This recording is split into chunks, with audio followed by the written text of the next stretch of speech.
जय श्री कृष्णा दोस्तों, स्वागत है आप सभी का आपके अपने चैनल हमारे संस्कार में। आज हम आपके लिए लेकर आए हैं पिठोरी अमावस्या की कथा। लेकिन उससे पहले आप सभी से निवेदन है कि अगर आप चैनल पर नए हैं तो प्लीज़ चैनल को सब्सक्राइब करें, वीडियो को लाइक करें, ज़्यादा से ज़्यादा शेयर करें, बेल आइकन को भी अवश्य ही दबाएं। कमेंट्स बॉक्स में जय श्री कृष्णा हर हर महादेव लिखना ना भूलें। आपकी यह बहुत छोटी सी कोशिश हमारे मनोबल को बढ़ाने के साथ साथ हमारी मदद भी करती है। इसीलिए आप सभी से अनुरोध है, प्लीज़ अच्छे अच्छे कमेंट्स भी लिखा कीजिए और हमारी मदद भी करते रहिएगा। चलिए एक बार मेरे साथ प्यार से बोलिए, जय श्री कृष्णा हर हर महादेव। ओम पितृदेवताभ्यो नमः। हिंदू धर्म में और हमारे सनातन धर्म में अमावस्या की तिथि पितरों की आत्मा की शांति के लिए, दान पुण्य और काल सर्प दोष के निवारण के लिए विशेष महत्व रखती है। ऐसा हमारे शास्त्रों में बताया गया है।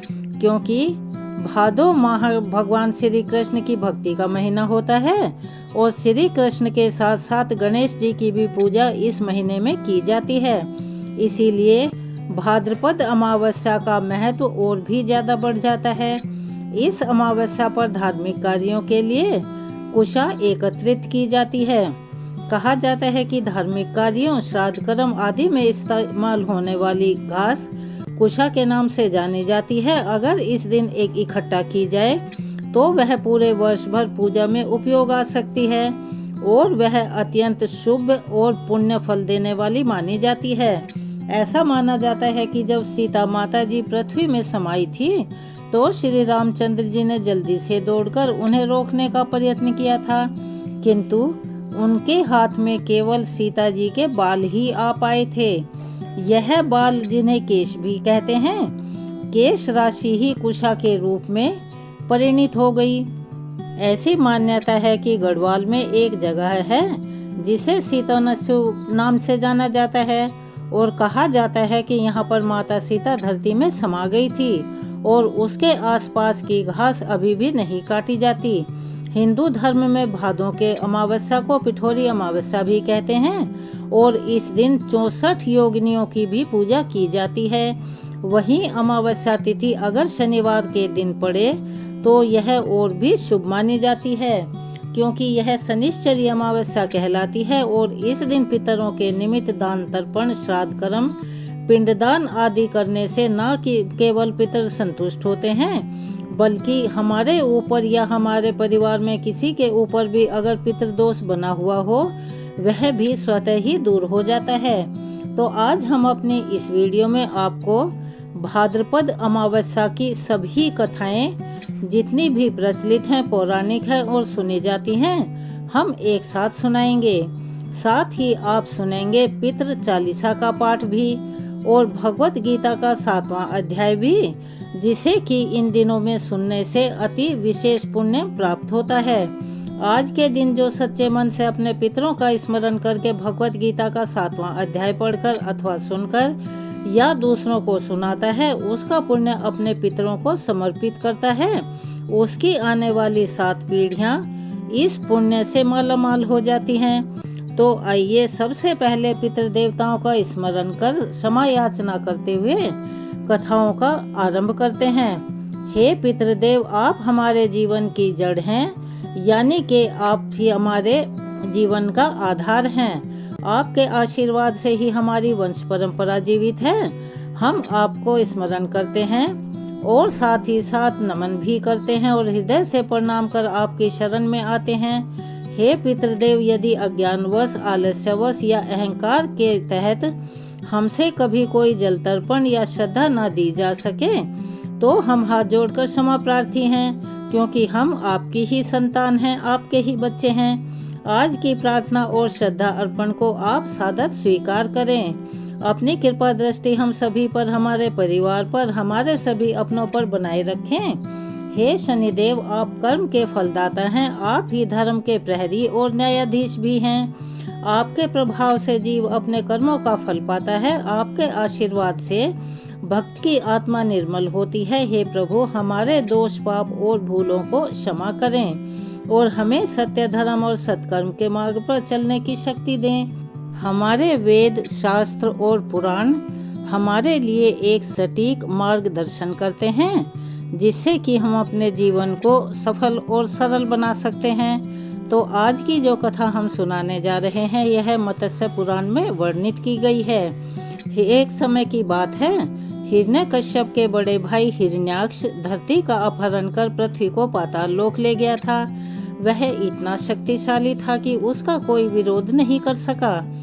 तब धरती को मुक्त कराने के लिए भगवान विष्णु ने वाराह अवतार धारण किया और हिरण्याक्ष का वध करके धरती को मुक्त करवाया और पृथ्वी की पुनः स्थापना की। पृथ्वी की पूर्व अवस्था में स्थापना करने के बाद भगवान वाराह ने अपने पानी से भीगे हुए शरीर को बहुत तेजी से झटका, जिससे उनके शरीर के कुछ रोएं टूटकर धरती पर जा गिरे, जिससे कुश की उत्पत्ति हुई।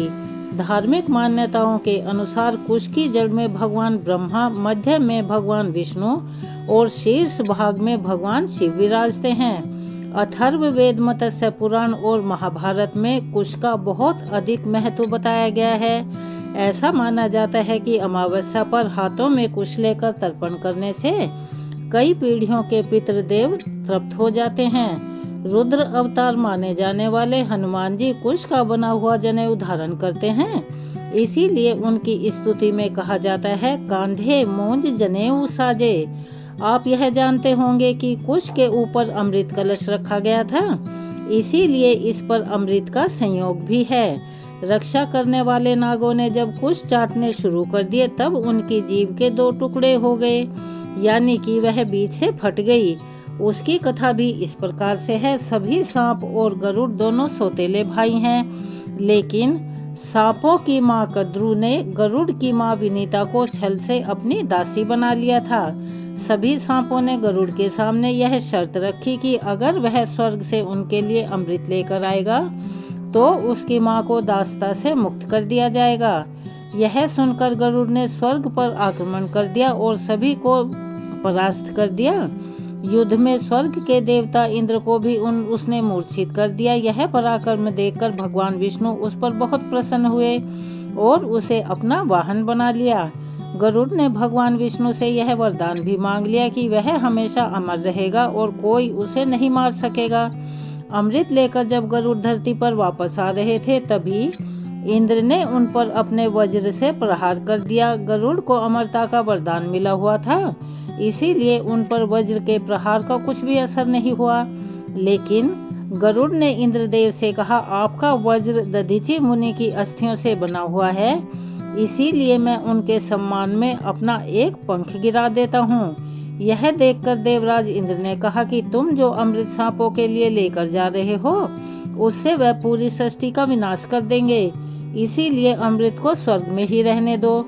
इंद्रदेव की बात सुनकर गरुड़ ने कहा, लेकिन इसे ले जाना मेरी व्यवस्था है। तब उन्होंने इंद्र को सारी बात बताई और कहा कि इस अमृत को मैं उन सांपों को देकर अपनी माँ को दासत्व से मुक्त करवाना चाहता हूँ। तब उन्होंने इंद्र से कहा कि मैं इस अमृत को जहाँ रख दूंगा वहाँ आप वहाँ से उठा लीजिएगा। गरुड़ की यह बात सुनकर इंद्रदेव बहुत प्रसन्न हुए और बोले कि तुम मुझसे कोई वर मांगो। गरुड़ ने कहा, जिन सांपों ने मेरी माँ को अपनी दासी बनाया है, वे सभी मेरा प्रिय भोजन बने। फिर गरुड़ अमृत को लेकर सांपों के पास पहुँचे और सांपों से बोले कि मैं अमृत ले आया हूँ, अब तुम मेरी माँ को अपने दासत्व से मुक्ति दे दो। सांपों ने ऐसा ही किया और उनकी माँ को मुक्त कर दिया। अब गरुड़ अमृत को एक कुश के आसन पर रखकर कहने लगे कि तुम सभी पवित्र होकर इसे पी सकते हो। तब सभी सांपों ने मिलकर विचार किया कि स्नान करने चले गए। दूसरी तरफ इंद्रदेव वहां घात लगाकर बैठे हुए थे। जैसे ही सभी सांप वहां से चले गए, इंद्रदेव अमृत कलश लेकर स्वर्ग को आ गए। जब सांप वापस आए और उन्होंने देखा कि अमृत कलश कुश के आसन पर नहीं है, तो उन्होंने सोचा कि जिस तरह से हमने छल करके गरुड़ की माँ को अपनी दासी बनाया हुआ था, उसी तरह से हमारे साथ भी छल हो गया। लेकिन उन्हें थोड़ी देर के बाद ध्यान आया कि अमृत इसी कुश के आसन पर रखा हुआ था, तो हो सकता है कि इस पर अमृत की कुछ बूंदें गिर पड़ी हों। तब सभी सांप कुश को अपनी जीभ से चाटने लगे और उनकी जीभ कुशों के कारण बीच में से दो भागों में कटने लगी। अमृत कलश के स्पर्श के बाद से कुश और भी पवित्र माने जाते हैं। पिठोरी अमावस्या की कथा के अनुसार बहुत समय पहले की बात है। एक परिवार में 7 भाई थे। सभी का विवाह हो चुका था। सभी के घर में छोटे छोटे बच्चे भी थे। परिवार की सुख समृद्धि और सभी की कुशलता के लिए 7 भाइयों की पत्नियां पिठोरी अमावस्या का व्रत रखना चाहती थी। लेकिन जब पहले साल बड़े भाई की पत्नी ने व्रत रखा तो उनके बेटे की मृत्यु हो गई। दूसरे साल फिर और एक बेटे की मृत्यु हो गई। 7वें साल भी लगातार ऐसा ही हुआ। तब बड़े भाई की पत्नी ने इस प्रकार अपने मृत पुत्र का शव कहीं छिपा दिया। गांव की कुलदेवी माँ पोलेरमा उस समय गांव के लोगों की रक्षा के लिए पहरा दे रही थी। उन्होंने जब इस दुखी माँ को देखा तो कारण जानना चाहा। तब बड़े भाई की पत्नी ने सारा वृतांत देवी पोलेरमा को सुनाया तो देवी को उन पर दया आ गई। तभी पोलेरमा ने उन दुखी माँ से कहा कि वह उन सभी स्थानों पर हल्दी छिड़क दें जहाँ जहाँ उनके बेटों का अंतिम संस्कार हुआ है। तब बड़े भाई की पत्नी ने ऐसा ही किया और जब वह वापस लौटी तो 7 पुत्रों को जीवित देखकर उसकी खुशी का ठिकाना नहीं रहा। तभी से उस गांव की हर माता अपनी संतान की लंबी उम्र की कामना से पिठोरी अमावस्या का व्रत रखने लगी और आज के दिन इसीलिए यह कथा सुनी और पढ़ी जाती है अथवा दूसरों को सुनाई जाती है। उत्तर भारत में यह पर्व पिठोरी अमावस्या के नाम से माँ दुर्गा की आराधना करके मनाया जाता है। वहीं दक्षिण भारत में यह त्योहार पोलाला अमावस्या के रूप में माँ पोलेरमा, जिन्हें माँ दुर्गा का ही एक रूप माना जाता है, उनकी पूजा अर्चना के साथ मनाने की परंपरा है। पुराने समय की बात है। एक छोटे से गांव में एक श्रद्धालु व्यक्ति हरिहर अपनी पत्नी सुमति और 2 बच्चों के साथ रहता था। हरिहर बेहद निर्धन था, यानी उसके पास धन का अभाव था, परंतु उसके हृदय में भक्ति और अपने पितरों के प्रति अटूट श्रद्धा भरी हुई थी। वह हर साल श्राद्ध पक्ष में अपने पितरों की तृप्ति के लिए विधि विधान पूर्वक तर्पण और हवन किया करता था। लेकिन उसके जीवन में अभाव था, ना पर्याप्त धन था, ना परिवार में कोई सुख शांति थी। एक रात हरिहर को स्वप्न आया। उसने देखा कि उसके पितर एक उज्जवल प्रकाश के रूप में उसके सामने प्रकट हुए। उनमें से सबसे बड़े पितामह ने कहा, हरिहर, तुम्हारी भक्ति हमें प्रसन्न करती है, परंतु तुम्हारी श्रद्धा अधूरी है। जब तक तुम पूरे विधि विधान से पितृ कर्म नहीं करोगे, तुम्हारी कठिनाइयां समाप्त नहीं हो पाएंगी। हरिहर ने हाथ जोड़कर पूछा, हे पितृदेव, कृपया मुझे सही रास्ता दिखलाइए। मैं आपके आशीर्वाद से अपने परिवार का कल्याण चाहता हूँ। तब पितामह ने कहा, तुम्हें गया जी की यात्रा करनी होगी और वहाँ पिंडदान करना होगा, वहीं तुम्हारी साधना पूर्ण होगी। इसके अलावा हर अमावस्या के दिन अपने घर के मुख्य द्वार पर दक्षिण दिशा की तरफ मुँह करके हमारा स्मरण करके तुम्हें एक दीप जलाना होगा। ऐसा कहकर पितृ अंतर्ध्यान हो गए। अगली सुबह हरिहर ने अपने सपने के बारे में अपनी पत्नी सुमति को बताया। निर्धनता होने के बावजूद भी दोनों ने गया जी जाने का निश्चय किया। रास्ता लंबा और कठिन था। खाने के लिए भोजन नहीं था, ठहरने का कोई ठिकाना नहीं था। एक दिन यात्रा के दौरान उन्हें एक वृद्ध साधु मिले। साधु ने हरिहर से पूछा, बेटा, इस कठिन यात्रा पर क्यों निकले हो? तब हरिहर ने उन्हें अपना सपना बतलाया। साधु ने मुस्कुराकर कहा, तुम्हारी श्रद्धा महान है, भगवान और पितृ तुम्हारे साथ हैं। यह लो चमत्कारी ताम्र पात्र है, इसे गया जी में पिंडदान के समय पवित्र जल से भरकर पितरों को अर्पित करना। इससे तुम्हारे सभी पितृ प्रसन्न और तृप्त होंगे और तुम्हारे कष्ट भी तत्काल समाप्त हो जाएंगे। तब गया जी पहुंचकर हरिहर ने विधि विधान पूर्वक पिंडदान किया। जैसे ही उसने तांबे का पात्र से जल अर्पित किया, एक दिव्य प्रकाश प्रकट हुआ। पितृ देवता फिर से प्रकट हुए और उन्होंने कहा, हरिहर, तुम्हारी श्रद्धा ने हमें तृप्त कर दिया है। अब तुम्हारे जीवन से दरिद्रता, रोग और अशांति दूर हो जाएगी। तुम्हारा परिवार समृद्ध होगा और तुम्हारे वंशज भी हमेशा सुखी रहेंगे। पितरों ने आशीर्वाद दिया और अंतर्ध्यान हो गए। हरिहर जब गांव लौटा तो उसके जीवन में पूरा बदलाव आ चुका था। अब उसे खेती में नुकसान नहीं होता था, बल्कि उसके खेतों में अब फसलें लहलहाने लगी थी। व्यापार में लाभ होने लगा था और उसके परिवार में सुख शांति छा गई थी। गांव वालों ने यह चमत्कार देखा तो देखकर दंग रह गए।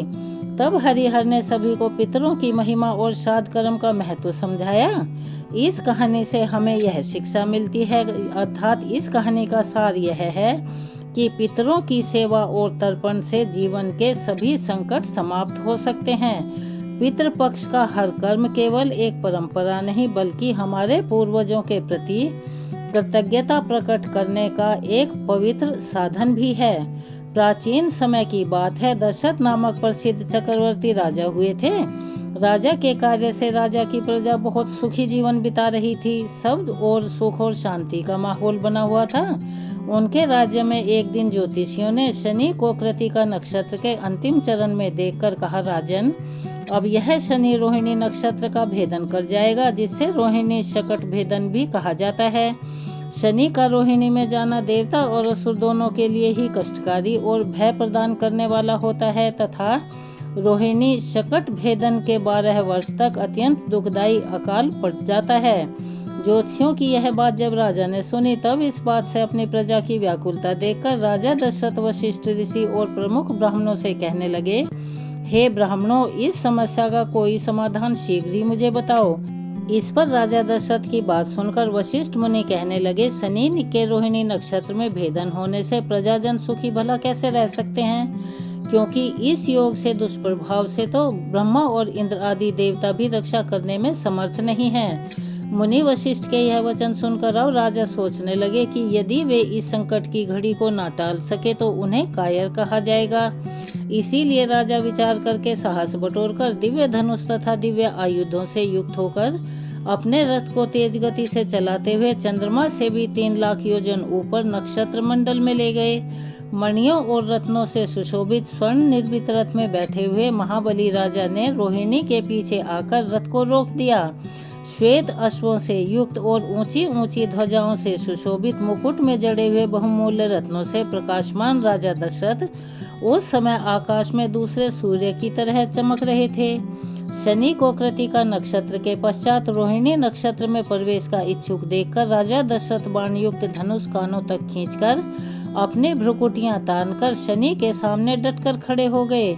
अपने सामने देव असुरों तथा संहारक अस्त्रों से युक्त राजा दशरथ को खड़ा देखकर शनि डर गए और हंसते हुए राजा से कहने लगे, राजेंद्र, तुम्हारे जैसा पुरुषार्थ मैंने किसी में नहीं देखा, क्योंकि देवता, असुर और मनुष्य, सिद्ध, विद्याधर और सर्प जाति के जीव मेरे देखने मात्र से ही भय से डर जाते हैं। हे राजन, मैं तुम्हारी तपस्या और पुरुषार्थ से अति प्रसन्न हूँ। इसीलिए जो भी तुम्हारी इच्छा हो वह वरदान मांग लो, मैं तुम्हें अवश्य दूंगा। तब राजा दशरथ ने कहा, हे सूर्यपुत्र शनिदेव, यदि आप मुझसे प्रसन्न हैं और संतुष्ट हैं तो मैं एक ही वर मांगता हूँ कि जब तक नदियाँ, सागर, चंद्रमा, सूर्य और पृथ्वी इस संसार में हैं तब तक आप रोहिणी शकट भेदन कदापि ना करें। मैं बस केवल यही वर मांगता हूँ और मेरी कोई इच्छा नहीं है। ऐसा वर मांगने पर शनि ने एवमस्तु कहकर वर दे दिया। इस प्रकार शनि से वर प्राप्त कर राजा दशरथ अपने को धन्य समझने लगे। शनिदेव ने कहा, मैं तुमसे बहुत ही प्रसन्न हूँ, तुम और भी वर मांग सकते हो, मांगो। तब राजा दशरथ प्रसन्न होकर शनिदेव से दूसरा वर मांगने लगे। शनिदेव ने कहा, हे दशरथ, तुम निर्भय रहो, डरो मत। 12 वर्षों तक तुम्हारे राज्य में कोई भी अकाल नहीं पड़ेगा, तुम्हारी यश कीर्ति तीनों लोकों में फैलेगी। ऐसा वर पाकर राजा दशरथ धनुष बाण रथ में रखकर सरस्वती देवी और गणपति का ध्यान करके शनिदेव की स्तुति इस प्रकार करने लगे, जिनके शरीर का रंग भगवान शंकर के समान कृष्ण तथा नीला है, उन शनिदेव को मेरा नमस्कार है। इस जगत के कालाग्नि एवं कर्तांत रूप शनीश्वर को पुनः पुनः नमस्कार है। जिनका शरीर कंकाल जैसा मांसहीन तथा जिनकी दाढ़ी, मूंछ और जटाएं बढ़ी हुई हैं, उन शनिदेव को नमस्कार है। जिनके बड़े बड़े नेत्र, पीठ में सटा हुआ पेट तथा भयानक आकार वाले शनिदेव को नमस्कार है। जिनके शरीर दीर्घ हैं, जिनके रोएं बहुत मोटे हैं, जो लंबे चौड़े किंतु जर्जर शरीर वाले हैं और जिनकी दाढ़ें काल रूप हैं, उन शनिदेव को बारंबार नमस्कार है। हे शनिदेव, आपके नेत्र कोटर के समान गहरे हैं, आपकी ओर देखना कठिन है, आप रौद्र, भीषण और विकराल हैं। आपको नमस्कार है। सूर्य नंदन भास्कर पुत्र, अभय देने वाले, देवता वाले मुख, आप सब कुछ भक्षण करने वाले हैं, ऐसे शनिदेव को प्रणाम है। आपकी दृष्टि अधोमुखी है, आप संवर्तक, मंद गति से चलने वाले तथा जिसका प्रतीक तलवार के समान है, ऐसे शनिदेव को पुनः पुनः नमस्कार है।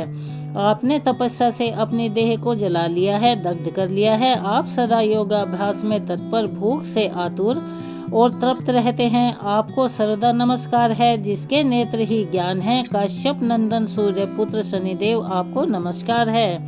आप संतुष्ट होने पर राज्य दे देते हैं और रुष्ट होने पर उसे तत्काल छीन भी लेते हैं, ऐसे शनिदेव को नमस्कार है। देवता, असुर, मनुष्य, सिद्ध, विद्याधर और नाग, यह सब आपकी दृष्टि मात्र पड़ने पर समूल नष्ट हो जाते हैं, ऐसे शनिदेव को प्रणाम है।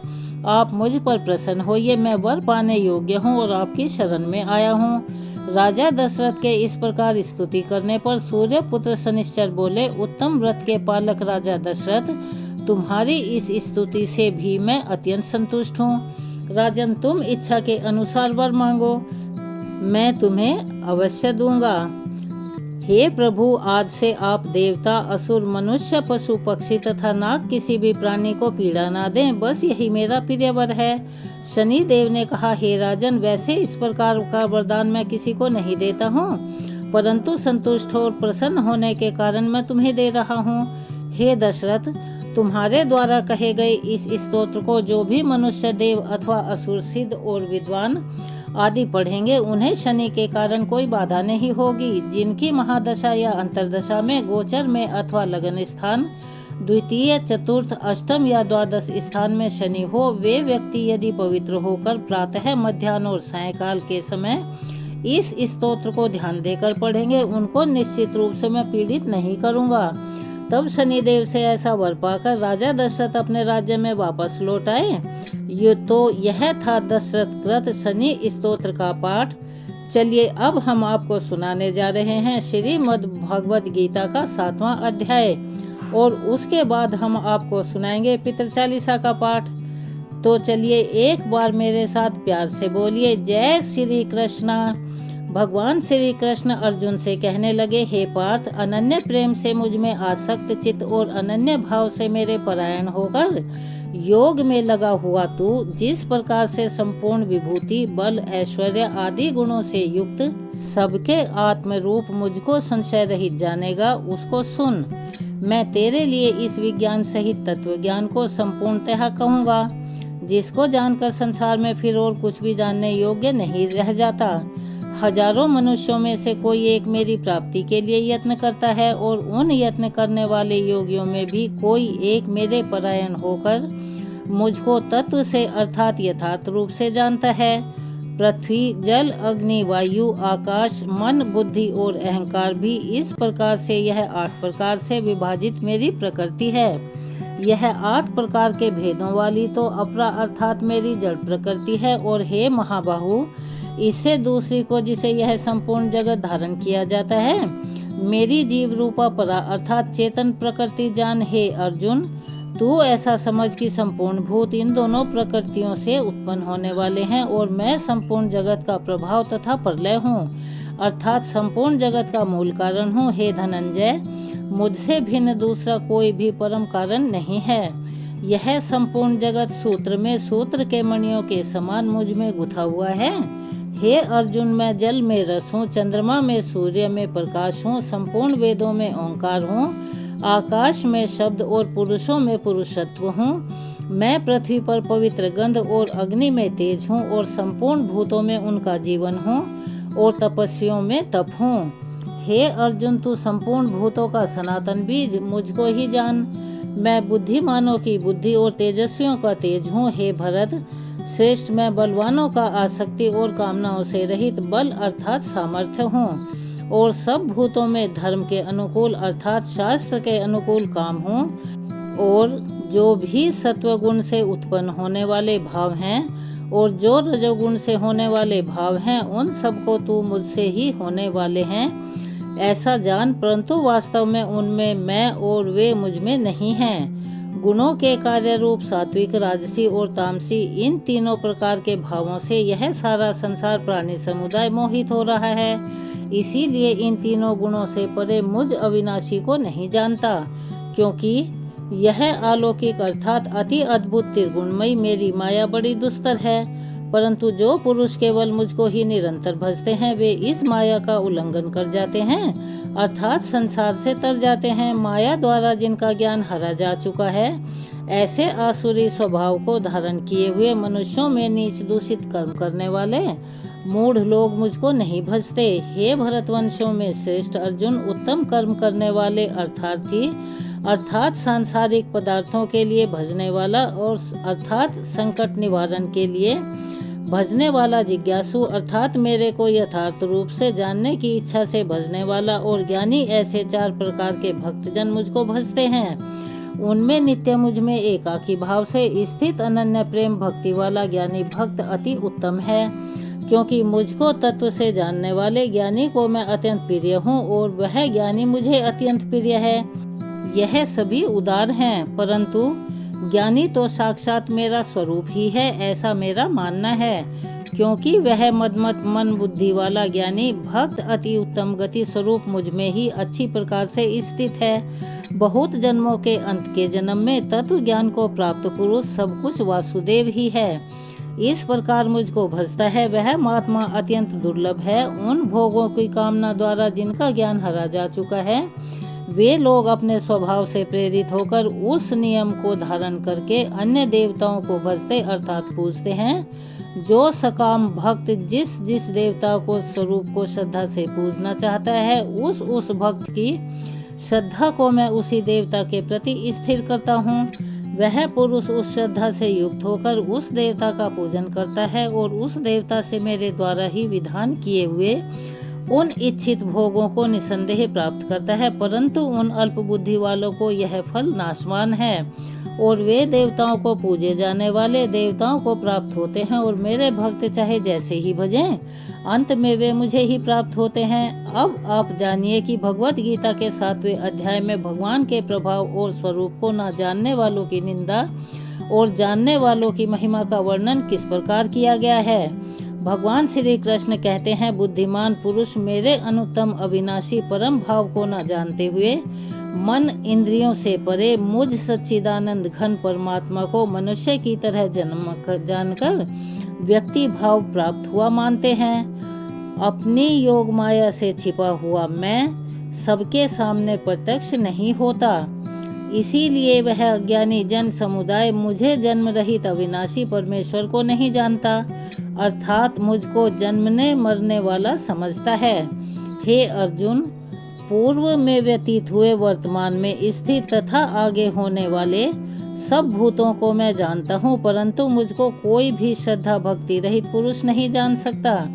हे भरतवंशी अर्जुन, संसार में इच्छा और द्वेष से उत्पन्न सुख दुख आदि द्वंद्व रूप मोह से संपूर्ण प्राणी अत्यंत अज्ञानता को प्राप्त हो रहे हैं, परंतु निष्काम भाव से श्रेष्ठ कर्मों का आचरण करने वाले जिन पुरुषों का पाप नष्ट हो गया है, वे राग द्वेष जनित द्वंद्व रूप मोह से मुक्त दृढ़ निश्चय भक्त मुझको सब प्रकार से भजते हैं। जो मेरी शरण होकर जरा और मरण से छूटने के लिए यत्न करते हैं, वे पुरुष उस ब्रह्म को, संपूर्ण अध्यात्म को, संपूर्ण कर्म को जानते हैं। जो पुरुष अधिभूत और अधिदेव सहित तथा अधियज्ञ सहित अर्थात सबका आत्म रूप मुझे अंतकाल में भी जानते हैं, वे युक्त चित्त वाले पुरुष मुझे जानते हैं, अर्थात मुझ में लीन हो जाते हैं, मुझे प्राप्त हो जाते हैं। श्रीमद् भागवत गीता के 7वें अध्याय का हिंदी अनुवाद यहाँ पर समाप्त होता है।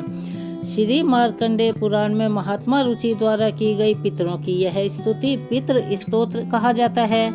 महात्मा रुचि कहते हैं, जो सबके द्वारा पूजित, अमूर्त, अत्यंत तेजस्वी, ध्यानी और दिव्य दृष्टि से संपन्न है, उन पितरों को मैं सदा नमस्कार करता हूँ। जो इंद्र आदि देवताओं, दक्ष, मारीच, सप्त ऋषियों तथा दूसरों के भी नेता हैं, कामना की पूर्ति करने वाले उन पितरों को मैं प्रणाम करता हूँ।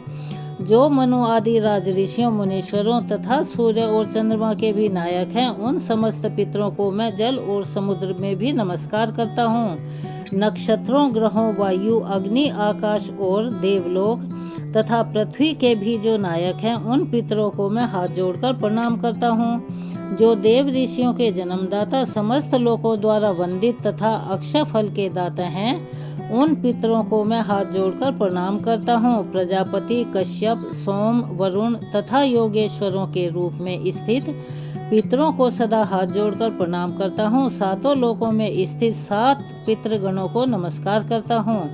मैं योग दृष्टि संपन्न स्वयंभू ब्रह्मा जी को प्रणाम करता हूँ। चंद्रमा के आधार पर प्रतिष्ठित तथा योग मूर्तिधारी पितृगणों को मैं प्रणाम करता हूँ। साथ ही संपूर्ण जगत के पिता सोम को नमस्कार करता हूँ। अग्नि स्वरूप अन्य पितरों को मैं प्रणाम करता हूँ, क्योंकि यह संपूर्ण जगत अग्नि और सोममयी है। जो पितृ तेज में स्थित हैं, जो यह चंद्रमा, सूर्य और अग्नि के रूप में दिखाई देते हैं, जो जगत स्वरूप और ब्रह्म स्वरूप हैं, उन संपूर्ण योगी पितरों को मैं एकाग्रचित होकर प्रणाम करता हूँ। उन्हें बारंबार नमस्कार है। वे स्वधा भोजी पितृ मुझ पर प्रसन्न हो। पितृ स्तोत्र का हिंदी अनुवाद यहाँ पर संपूर्ण होता है। अब हम सब मिलकर पाठ करेंगे पितृ चालीसा का।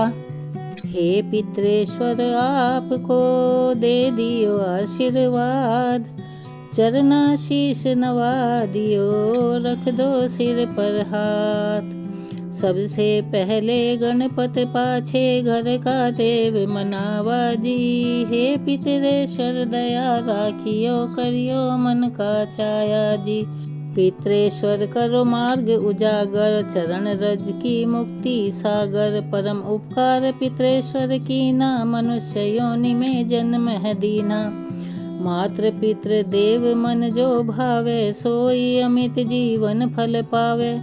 जय जय जय पितर जी साई, पितृ ऋण बिन मुक्ति नाही। चारों ओर प्रताप तुम्हारा, संकट में तेरा ही सहारा। नारायण आधार सृष्टि का, पितृ जी अंश उसी दृष्टि का। प्रथम पूजन प्रभु आज्ञा सुनाते, भाग्य द्वार आप ही खुलवाते। झुंझुनू में दरबार है साजे, सब देवों संग आप विराजे। प्रसन्न होए मन वांछित फल दीना, कुपित होए बुद्धि हर लीना। पितृ महिमा सबसे न्यारी, जिसका गुण गावे नर नारी। तीन मंड में आप विराजे, बसु रुद्र आदित्य में साजे। नाथ सकल संपदा तुम्हारी, मैं सेवक समेत सुत नारी। 56 भोग नहीं है भाते, शुद्ध जल से ही तृप्त हो जाते। तुमरे भजन परम हितकारी, छोटे बड़े सभी अधिकारी। भानु उदय संग आप पुजावे, 5 अंजुलि जल रिझावे। ध्वज पताका मंडप है साजे, अखंड ज्योति में आप विराजे। सदियों पुरानी ज्योति तुम्हारी, धन्य हुई जन्मभूमि हमारी। शहीद हमारे यहाँ पुजाते, मातृ भक्ति संदेश सुनाते। जगत पितृ सिद्धांत हमारा, धर्म जाति का नहीं है नारा। हिंदू मुस्लिम सिख ईसाई, सब बूझे पितर भाई। हिंदू वंश वृक्ष हमारा, जान से ज्यादा हमको प्यारा।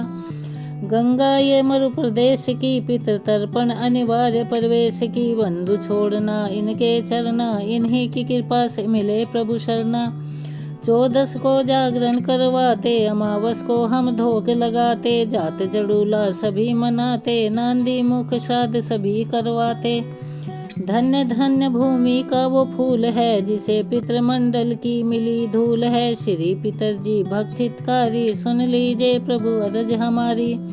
निज दिन ध्यान धरे जो कोई, तासम भक्त और नहीं कोई। तुम अनाथ के नाथ सहाई, दीनन के हो तुम सदा सहाई।